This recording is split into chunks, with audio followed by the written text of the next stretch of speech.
আম ফুরিয়ে যাওয়ার আগে এভাবে অবশ্যই কিছু আম সংরক্ষণ করে রাখতে পারেন। আপনি চাইলে রমজানের সময় বা যে কোনো সময় খেতে পারেন, আপনার যখন মন চাইবে। তাই তো পরিবারের সবাই মিলে কিছু আম সংরক্ষণ করলাম। তবে আম সংরক্ষণ তো ঠিকই করেছি, আমি নিজে কিন্তু হাত লাগাইনি, কারণ আমি নিজেই ছিলাম ক্যামেরাম্যান। তো যাই হোক, এই পুরোটা কাজেই কিন্তু আমার হাজব্যান্ড আমাকে হেল্প করেছে।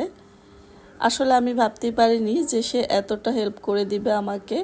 তো আমি কিন্তু খুব খুশি হয়েছিলাম এবং তার প্রশংসাও করেছিলাম। তো যাই হোক, এখানে কিন্তু আমগুলোকে আমরা দেখেছি যে কোনো রকম পানি আছে কি না।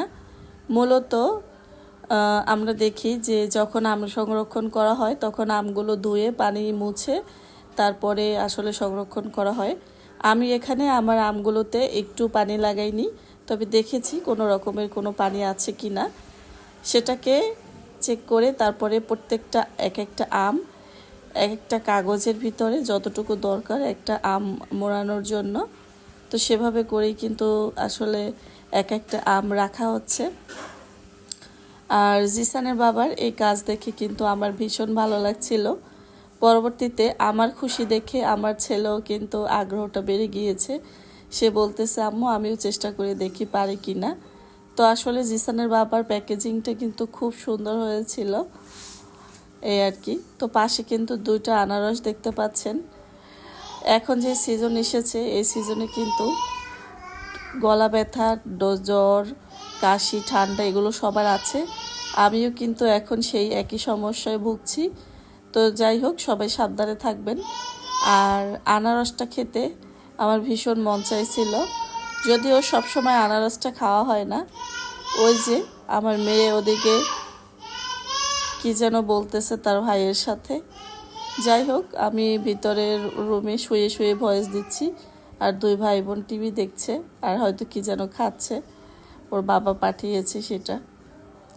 তো এই তো এভাবে এক একটা করে আম রাখছে।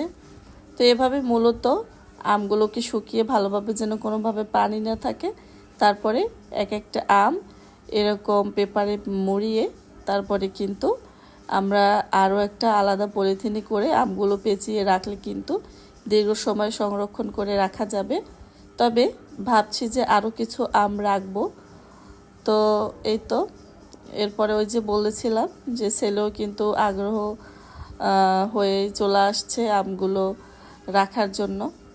তো যাই হোক, আসলে ভিডিও বড় করার মানে একটা, সেটা হচ্ছে যেহেতু ভিডিও শেয়ার করি, আর ছোটো করে চাইলেও শেয়ার করা যেত। আর এই যে আমার মেয়েও কিন্তু এদিকে হাঁটাহাঁটি করছে বারবার, তো তাকে সরিয়ে দেওয়া হচ্ছে কারণ সে আমের গায়ে পাড়া দিচ্ছে, এই আর কি। তো তার ভাই যেহেতু সরিয়ে দিচ্ছে, তার ভাইকে কিন্তু অলরেডি একটা খামচি দেওয়া শেষ হয়ে গিয়েছে। যদিও মেয়েটা অনেক ছোট, তারপরও অনেক রাগী, এবং আমার ছেলেটা কিন্তু খুবই ঠান্ডা, মানে একটু নিরীহ টাইপের। আর মেয়েটা কিন্তু সেরকম হয়নি, মানে তাকে একটা থাপড় দিলে সে উল্টো আরও একটা দেওয়ার মানে চেষ্টা করে, এতটুকু বয়সে, যে মেয়ের কিনা 2 বছর হয়নি এখনো।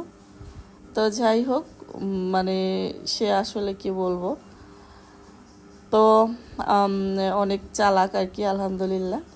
তো একটা একটা করে আম কিন্তু এভাবে রাখছে তারা। এই যে সে ঘুরে ফিরে কিন্তু আবারও মানে সামনে চলে আসছে, এরপরে সে আবারও বসবে, আম ধরবে। তো যাই হোক, আসলে কিন্তু এটাই কিন্তু শান্তি আমার কাছে। খুব ভালো লাগে আমার দুই ভাই বোন যখন একসাথে থাকে।